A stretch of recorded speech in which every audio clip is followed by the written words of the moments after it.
कोल्हापूर येथील शिये येथे झालेल्या अल्पवयीन मुलीवर अत्याचार करून तिचा खून केल्याची घटना व कलकत्ता येथे निवासी वैद्यकीय महिला डॉक्टरवर अत्याचार करून झालेला खून तसेच बदलापूर येथे 2 लहान अल्पवयीन मुलीवर झालेल्या अत्याचारांच्या घटनेत होत असलेली वाढ ही पालकवर्गात एक चिंताजनक बाब असून याला आळा बसण्याची गरज आहे. लेक वाचवा लेक शिकवा ही घोषणा हवेतच असल्याचे वाटत आहे. याला कडक कायदा करून त्याची अंमलबजावणी होणे आवश्यक आहे. यासाठी सोमवार दिनांक 26/8/2024 रोजी महाराष्ट्र राज्य पत्रकार संघ मुंबई या कोल्हापुरातील जिल्हा कार्यकारिणीच्या वतीने कोल्हापूर जिल्हाधिकारी श्री अमोल येडगे यांना निवेदन देण्यात आले.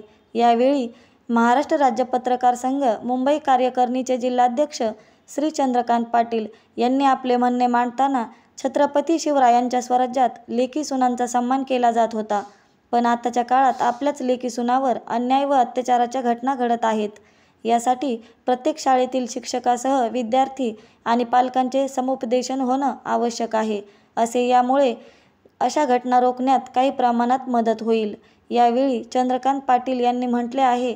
यावेळी महाराष्ट्र राज्य पत्रकार संघ मुंबई, पश्चिम महाराष्ट्राचे उपाध्यक्ष श्रेयश भगवान, जिल्हा उपाध्यक्ष कृष्णा चौगुले, सचिव सुरेश पाटील, कार्याध्यक्ष दत्तात्रेय बोरगे, शहराध्यक्ष प्रमोद होनगुते, रुपाली चव्हाण, सुरेखा शेजाळे, बाळासाहेब कोळेकर, मधु धनवडे, मदन आहिरे, नाज आत्तार, आकाश कांबळे, निरंजन कामत, ॲडव्होकेट प्रमोद दाभाडे आणि मुरलीधर कांबळे यांच्यासह मोठ्या संख्येने पत्रकार उपस्थित होते.